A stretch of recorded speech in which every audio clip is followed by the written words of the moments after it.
I think FIRE is the concept that retirement is not an age.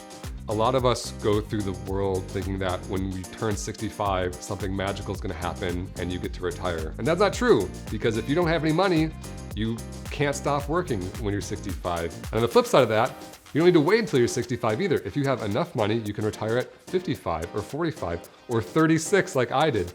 And so it's just kind of turning this whole idea of traditional retirement age on its head.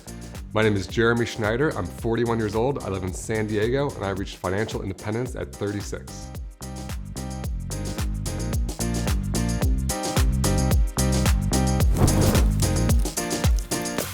I grew up in Southeast Michigan outside of Detroit. My parents were kind of middle class. I went to college at the University of Michigan. I studied computer science. I was in college from 1998 to 2002 when the dot-com boom was happening. And I would see these young people just a few years older than me who were, making millions with tech startups. And it inspired me to start young. And then as I was graduating from Michigan, I turned down a job offer from Microsoft to start my own internet company.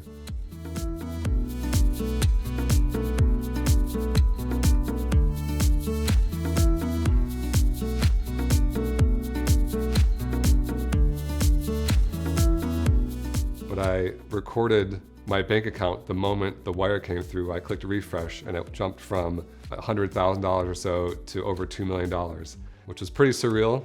And it was very abstract. I didn't really know how much money that was. The day after the company sold, I was suddenly in integration mode with this very nice company that just gave me millions of dollars. It was an especially busy time, and so I couldn't just ditch and head to Fiji. I just saw that as a finish line, that when I sold the company and made millions, I would just be on this beach. I was talking to the CEO of the company that bought our company, and I told him that vision. I was like, all right, I'm gonna be on the beach. And he asked me, what are you gonna do when you get back? And what he meant was, you can't spend your life on a beach. You could, but that's kind of a crappy life. So I guess it dawned on me that I couldn't just spend the rest of my day sipping Mai Tais on the beach, because that would be really boring. I worked for the company that bought us for 2 years, and then in April of 2017, I quit my job and officially was retired or financially independent at the age of 36. And that was the year where I played video games and traveled for a year. That first year of being unemployed or retired or whatever you want to call it, it was just kind of every day was the weekend. I would always get asked, what do you do all day if you're not at work? And my answer would be what do you do on Saturdays? It's amazing how quickly your time fills up with meeting with friends or working out or working on projects or playing games or traveling. And so I kept really busy, and it was really fun at first. But as the year dragged on, I found that there's something missing in my life. There actually was a moment where I had an epiphany where a year after I retired and played video games for a year, I was on a vacation in Mexico, and for a week I wasn't playing this game, StarCraft 2, which I'd become very addicted to. And I realized what a massive waste of time that was, and how I basically just gave away a year of my life to play this game. And so I decided that I didn't want to do that anymore. And so I came back, and before I played another game, I uninstalled it cold turkey from my computer and haven't played it ever since. Get it out of there. At the time, it wasn't very calculated that I needed exactly 3 million. It was more of just a sense of, over the course of 2 years, the growth of my investments were outpacing my actual W-2 income.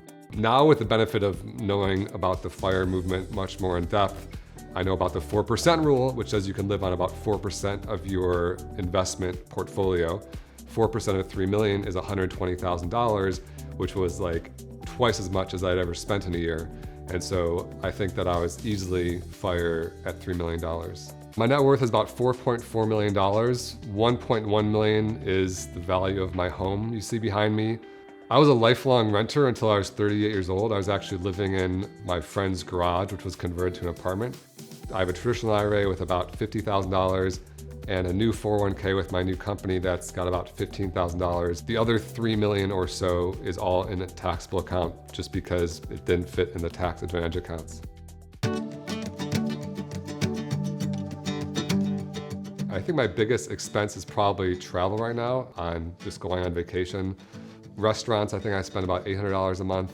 I don't have a mortgage. My home that you see behind me is 100% paid for. I actually applied for a mortgage and was denied because I didn't have a job. And so I just wrote a check and paid cash. I don't buy things if I don't think I need them. So for example, if I look over to my left, I see the keyboard on my computer, which I use every single day, which is from college. And so people walk into my house and they see this like 1998 era keyboard and think it's ridiculous, but it's a great keyboard and it works fine. So why would I spend more money if I don't need to? I live alone, don't have any roommates or a wife just yet.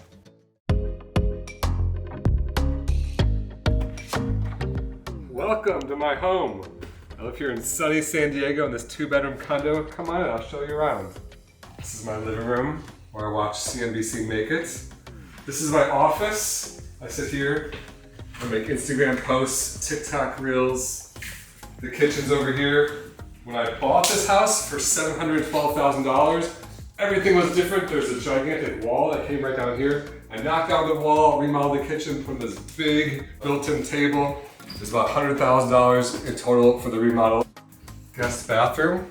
I actually did the tile work in that bathroom myself, one of the few parts of the remodel. This is the master bedroom that includes the peak view of Mission Bay in sunny San Diego, way over there in the corner. Over here is the master bathroom.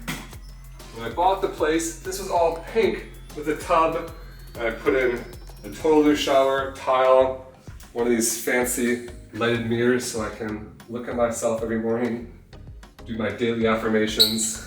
And that is the house tour. I'm going to bed.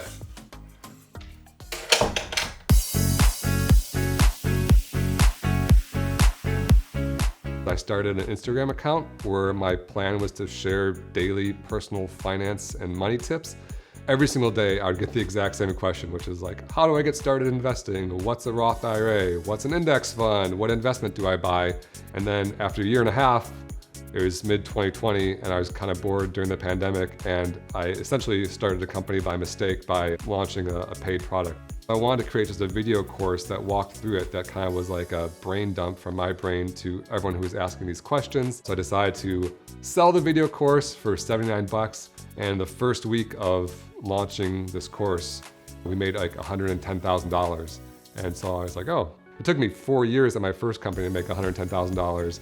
So this might actually be a real business.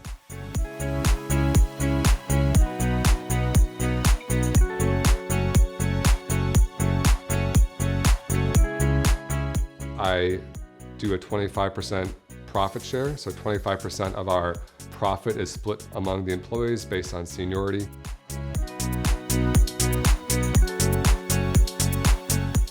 I have a friend, and about 10 years ago, we started a website called What's That Charge, which helps you identify mysterious charges on your credit card statement. My buddy and I own it 50-50, and so it's been live for 10 years. I think we're gonna make like $7,000 this month. I think that I've found peace with where I'm at in life financially. I don't feel like I need more to be happy. And so I'm not really chasing any big financial goals. I'm still not totally immune to ideas of like a bigger place or a vacation home or something like that. So that might be nice if the company does well or my investments continue to grow.